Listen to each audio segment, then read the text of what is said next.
Good evening. For those of you who do not know, in the African American tradition, I first give honor to God, who is the head of my life. And then I give honor to Reverend Leroy and Reverend Joseph Mitchell, my pastor. And before we go on, what we do is we bring you greetings from New Hope Missionary Baptist Church.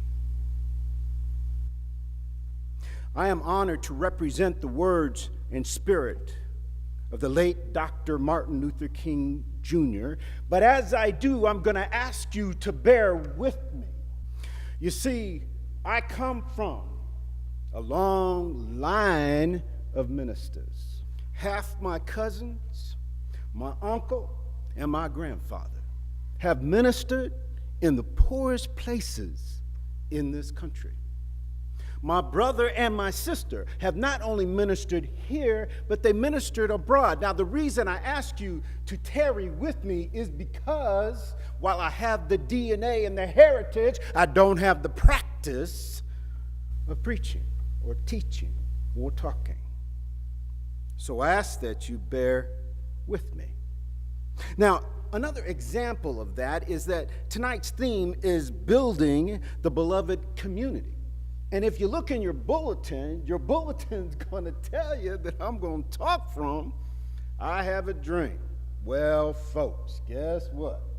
I'm going to speak with you about I Have Been to the Mountaintop.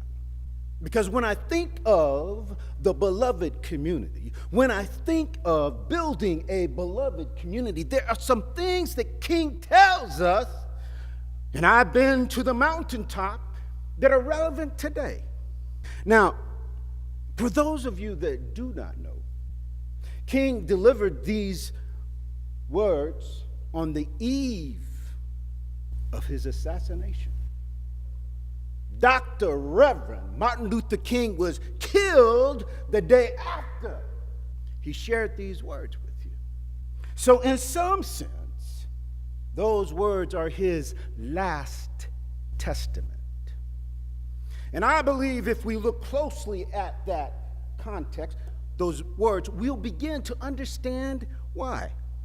If they allowed Dr. Martin Luther King to live today, he would be 90 years old. So, let us begin. I am happy to be here with you tonight. I am happy that God Almighty saw it fit to allow me to live this long.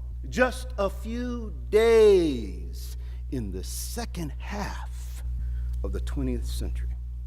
I'm glad to be able to share this with you, and I'm delighted to see each of you here this evening in spite of the inclement weather.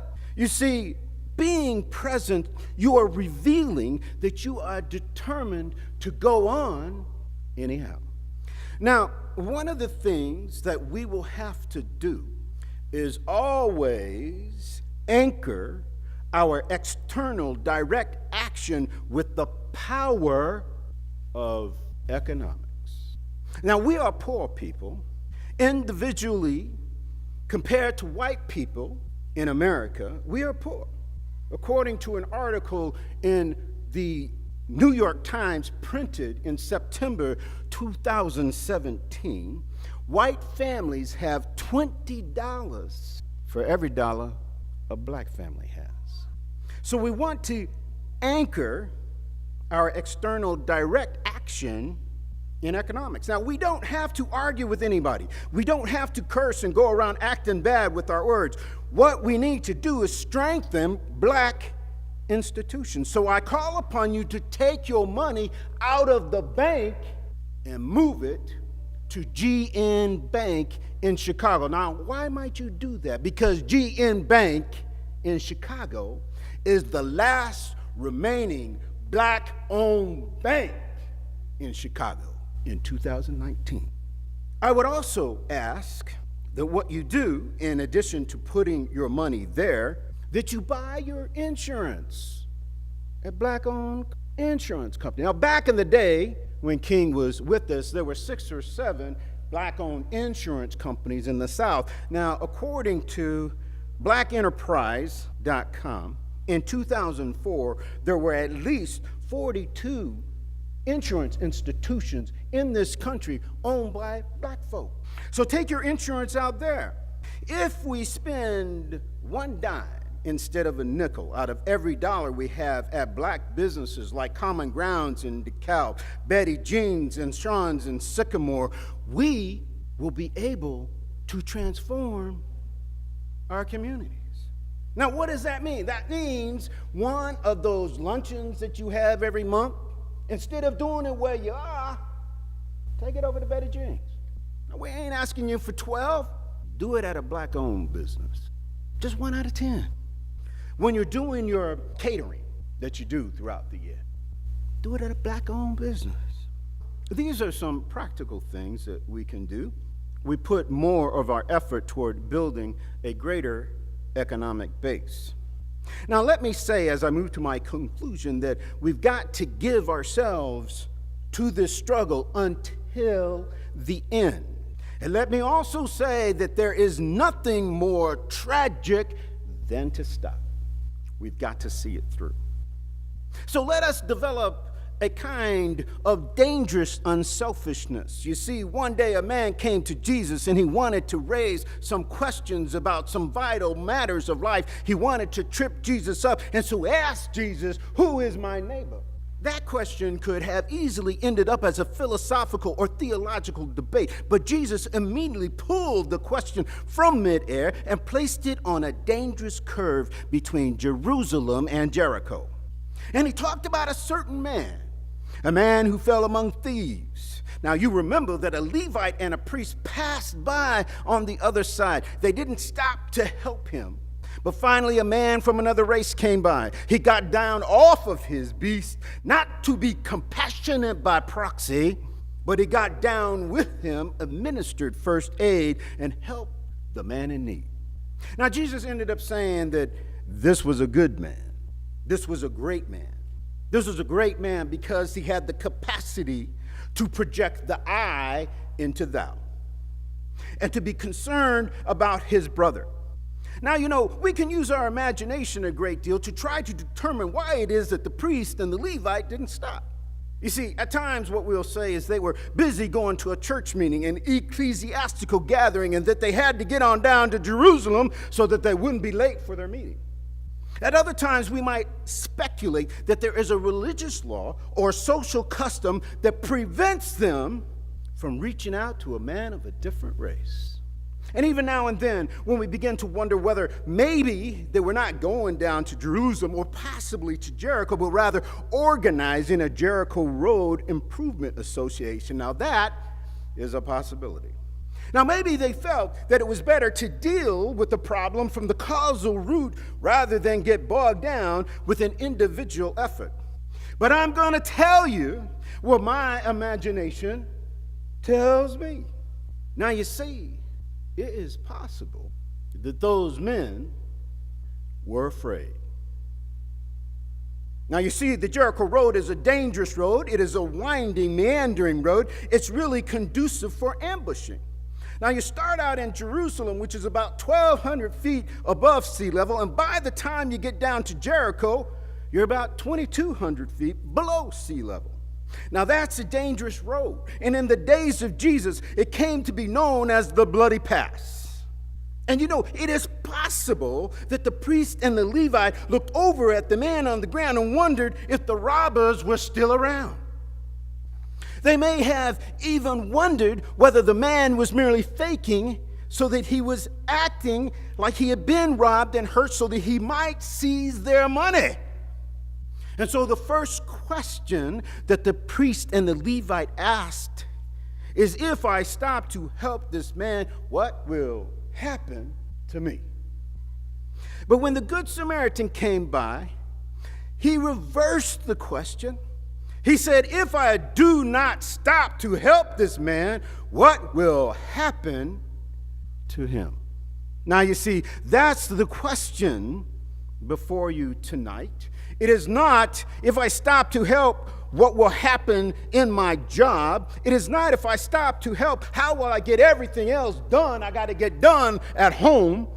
The question is not if I stop to help this man in need, what will happen to me. The question is, if I do not stop, what will happen to him? Now, see, the other part of that question is, if I do not stop, what will happen to them? You see, no man is an island unto himself, but he is deeply ingrained in a community, in a neighborhood.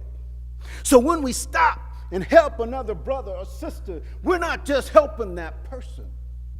We're supporting all of the people that person is connected to. Now, as we reflect on these possibilities, I ask you to remember what the New York Times said. You see, the New York Times says that white families have 20 times more wealth than black people. So let's give a moment and pause about white. Now, when we do that, let's remember what Dr. King was saying to do. See, Dr. King, on the eve of his assassination, told us to try on a different lens, to shift the lens from the rhetoric that we hear every day.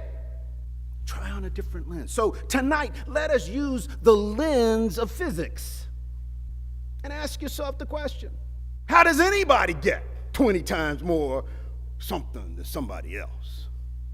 Not black, not white. How does anybody do it? Well, the physical answer to that question is they get to the resource table 20 times more than the other one. They have had the opportunity to be at the front of the line. Now, you see, when we examine the physics of that question, as I said, that is what happens with one person. But let's put that in a sociological context and ask, well, why does this happen? Well, folks, it happens because America has created an economy. America has created a place where Americans allow white people to step in front of every black man, woman, and child 20 times before they are able to get up there. Now, let's take that into context, because we're talking 20 times, and that's kind of math, that's kind of algebra. Let me tell you something. My grandmother was a domestic. She was a domestic in the big house. And for those of you who do not know what that means, it means that my grandmother looked after some white man's children, fed them, cleaned them, did their laundry, and whatever else she was asked to do. And after spending 14 to 16 hours at this home, what she did, she gathered a few of the scraps left over from the dinner table. Now notice, I did not say she grabbed the leftovers.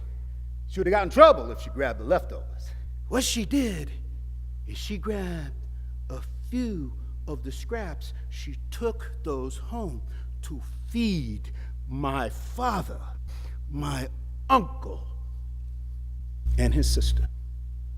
Now, you see, the problem that we have today is America has created a situation where black folks are supposed to survive on the scraps. Now, here's the thing. Like I said, a different lens. Physics, folks. I'm talking science.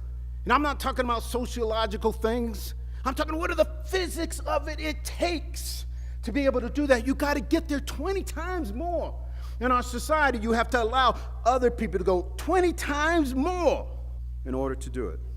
For me, one of the interesting things about the world that I live is white people have 20 times more because they systematically force black people to subsist on their leftovers. And then they have the audacity to ask why black parents don't make it to parent-teacher night. They have the audacity to ask, why do they come late? They have the audacity to ask, why aren't they at this meeting that I told them that invited them to be? Why can't I hear their voice? Because they're not here.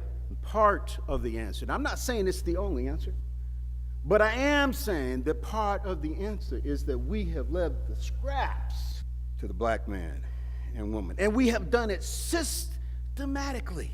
So, if you want to build a beloved community, what you will do is when you get into your Prius, your Honda, your Chevrolet at church on Sunday morning, instead of driving home, you're going to drive that vehicle, that beast, to the village.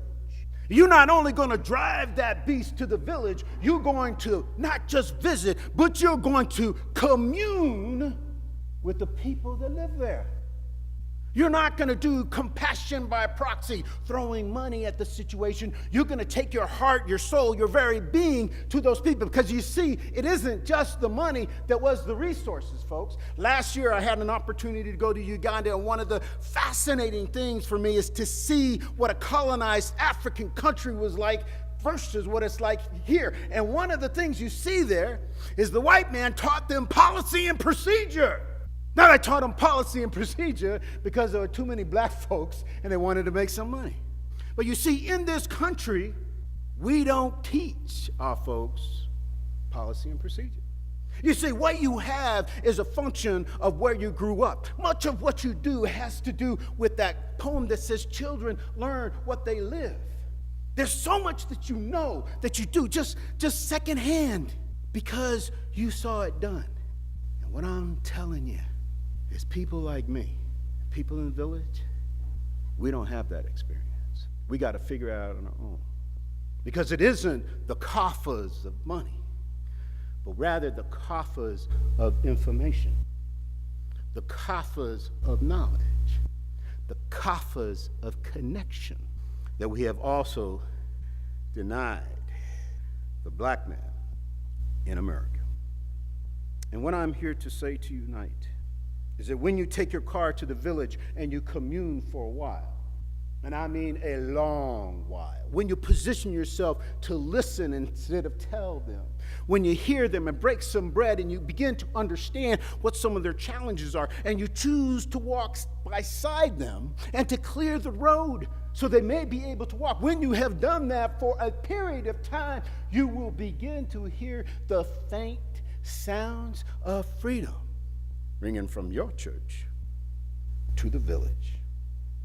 Now, if you dare to do that even longer, a couple of years, eventually you will hear the faint sound of freedom ring from the Sycamore Courthouse to the village. And if you dare accept what Dr. King told us in his last testament, he said, keep on going. It would be a tragedy if you stop. If you keep on going, you will find that you'll begin to hear freedom ring from Altgeld Hall to the village. And if you keep it up, you'll hear freedom ring from DeKalb to Chicago and eventually Chicago to LA. And let me tell you, folks, when you take that path of communing, walking side by side, when you put on these other lenses and understand, even me standing before you, I have much more privilege and opportunity than my black brothers and sisters in the village. Because my parents did a little different. They didn't stay in Oklahoma where they might be killed. My folks went to LA, followed by the FBI, by the way.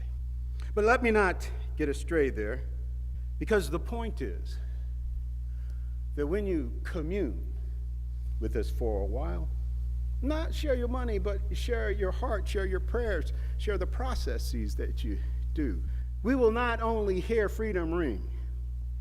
One day, we'll be able to see black boys and girls holding hands with white boys and girls.